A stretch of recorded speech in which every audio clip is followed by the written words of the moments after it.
Ronaldo গোল করার পর যখন মাঠে সিজদায় লুটিয়ে পড়েন, তখন সব খেলোয়াড় একযোগে আল্লাহু আকবার বলে চিৎকার করেন। চলতি বছরের জানুয়ারিতে সোশ্যাল মিডিয়ায় ভাইরাল হয়েছিল রোনালদোর ইসলাম ধর্ম গ্রহণের বিষয়টি, তবে পরবর্তীতে সেটি গুজব বলে বিভিন্ন ফ্যাক্ট চেক প্রতিষ্ঠান নিশ্চিত করেছিল। কিন্তু এবার একটি টিভি শোতেই আল নাসরের সাবেক গোলরক্ষক দিয়েছেন অবাক করা সব তথ্য।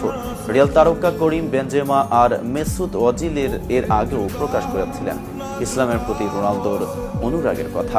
তবে রোনালদো ইসলাম ধর্ম গ্রহণ করুক বা না করুক, তার বিনম্রতা, শৃঙ্খলা এবং খেলোয়াড় হিসেবে তার প্রতিশ্রুতি তাকে এই পর্যায়ে নিয়ে এসেছে বলে মন্তব্য করেছেন আল নাসরের সাবেক গোলরক্ষক ওয়ালিদ আবদুল্লাহ। এদিকে পেশাদার ফুটবলারদের সংগঠন ফিফপ্রো বর্ষসেরা একাদশ বেছে নেওয়ার জন্য 26 জনের সংক্ষিপ্ত তালিকা প্রকাশ করেছে।